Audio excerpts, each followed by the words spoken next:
Šeit vēl pelnrušķītei būtu ko darīt, jo te ir jāizlasa lapiņas ārā. Un lavanda ir tāds produkts, par kuru mēs sakām sačubini mani.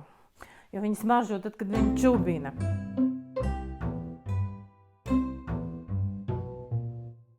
Šī ir topošā darbnīca. Šeit mēs darbojamies ar dažādiem dzīviem materiāliem.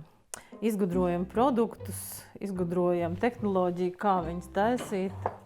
Un taisam augšā. Taisam sveces no augu vaskiem, taisam ziepes no augu eļļām un sviestiem, taisam produktus no lavandām, no lavandu sēkliņām un no ēteriskajām eļļām. Taisam no betona, taisam no auduma, taisam no šķiedrām. Tie ir sieti papīra liešanai. Ja papīra darināšanai. Rokām darināts papīrs tiek izliets.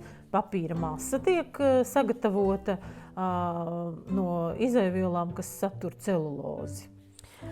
Un varam iet idejās par augiem vēl tālāk un varam gatavot sēklu papīru. Gatavojot sēklu papīru, mēs uzreiz viņā iestrādājam lavandu sēkliņas.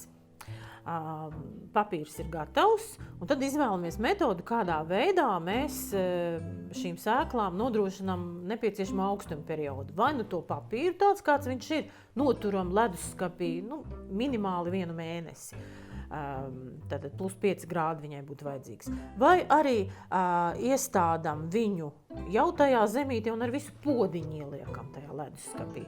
Un tad mēneša apmēram laikā, ja būs mitrums, jābūt mitrumam tad arī, ja zemītē jau parādīsies asniņi, tad ņemam ārā un audzējam.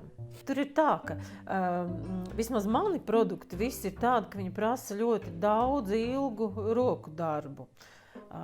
Tā domāšana man iet ļoti ātri, ideju ir daudz un varētu darīšana tikt līdzi ideju ģenerēšanai, tad produktu būtu daudz vairāk.